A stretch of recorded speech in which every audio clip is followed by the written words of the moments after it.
Thanks for joining me. Today we're going to be discussing practical tips for foreigners in Uganda.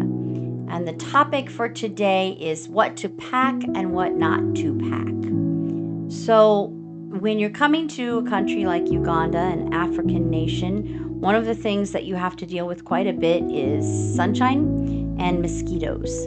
And mosquitoes here carry malaria, so you want to be careful about that. So the first thing about packing and not packing.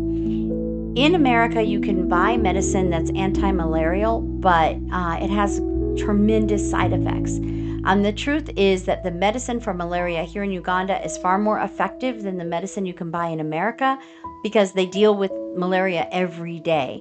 And so it's better not to get the anti-malaria medicine in America, but to buy it once you get here. You can go to any pharmacy. It's very inexpensive. I think the total amount in US dollars would be maybe $5 or $6 at the most. That might even be overestimating how much it is. Sometimes the anti-malaria medicine is as cheap as $1.50. So it really makes a lot more sense because in a country that deals with malaria all the time, their medicine is going to be more effective.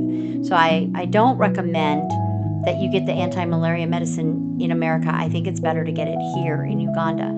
They have many types available. So the anti-malaria medicine, what it does is it's a preventative. It's possible that you could get bit and by a mosquito and still get malaria, but if you take the anti-malaria, it's much less likely, and even if you do, it'll be very, very mild. So for me, I didn't get malaria until I lived here for 3 years, and I use the anti-malarias that they sell here. The other thing about what to pack and what not to pack. If you're doing any kind of ministry, or maybe you're just visiting, like you're going to be on tour or whatever, when you first move around, not necessarily in Kampala, but when you're spreading out into other areas, like into the villages and such, first when you're moving, the people, they look mean, right? But when you smile at them and wave, they light up, they're so excited. And so it's really awesome if you can have something that you can share with people. And instead of buying things in America, things that are expensive and they take weight space in your suitcase, it's better that when you get here, you go into the supermarket and you can buy these cheap little candies. They're little hard candies. And for you, you might think, oh, that's not so nice, but they love it. Trust me, it's loved here. That's why they sell it. Buy a couple of bags of the cheapest that you can find, and then you just have it handy. So everywhere you go, you can be like, oh, here, have a sweet, because the kids, they love foreigners. They love foreigners.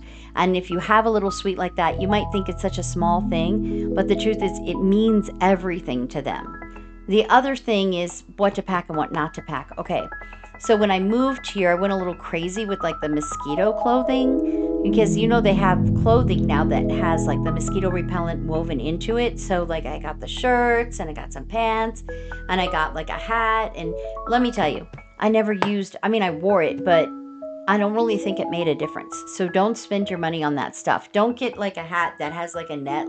Don't do that. I didn't get the one with the net, but don't do that, okay?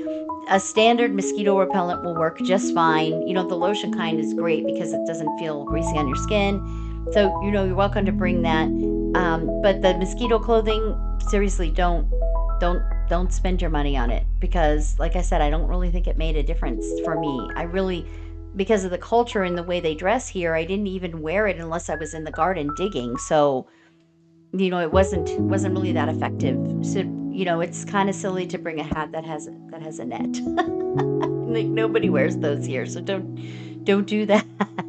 Now, if you want to have a little fan that you can have around your neck, you can do that. And it does get hot here, but not Florida hot. Florida hot is wet hot. It's not like that here. We're on the equator.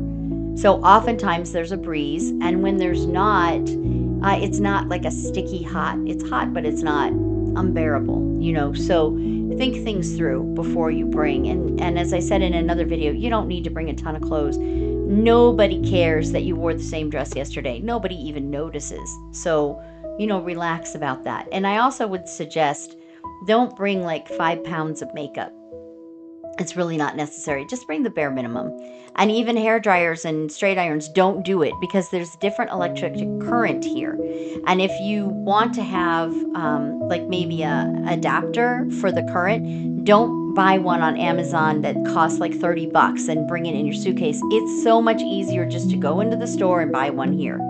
They have converters here that are less than $1. And there are some that are more expensive, but even the more expensive ones are still cheaper than what you're going to find on Amazon. So it's better to source that here in Uganda than to buy it in America and bring it in your suitcase. Another really big important thing not to bring in your suitcase is a drone.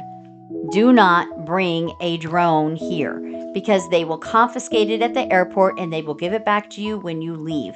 You're not allowed to bring drones into this country. So maybe you want to do it because you're going to be filming things and you're really excited. Do not do it. You won't be able to use it while you're here. It'll stay at the airport. So don't bring it. And no matter how much you beg or how much money you may have, they're not going to let it through. So don't even try.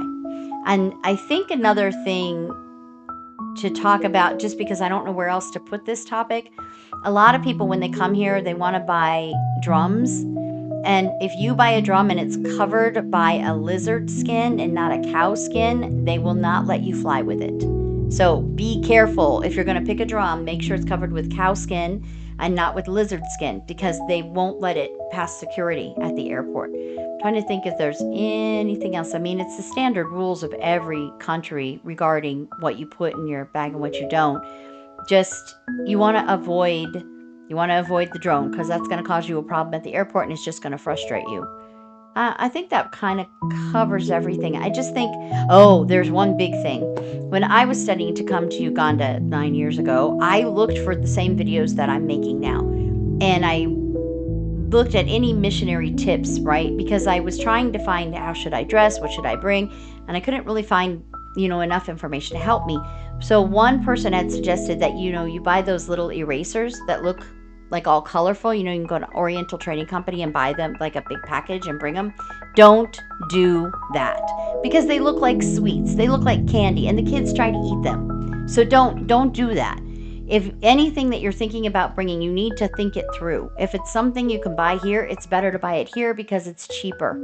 So you need to think through what you're adding into your suitcase because you might mean well, but like mosquito nets. Don't bring mosquito nets. Mosquito nets are so cheap here. So why would you waste your suitcase space on that? Just buy them here. And then don't bring a lot of cash. You can get money from any ATM. It's not a problem. And it's not worth having a large amount of cash because it can get stolen very easily and then you can't replace it. You get cash in town and then you have that cash for while you're in the villages. And then on another video, I'm going to talk to you about communication, and that will help you understand another way that you can get cash while you're here in Uganda. But mostly this was about what you should bring in your suitcase. Think it through. You do not need 3 pairs of shoes here.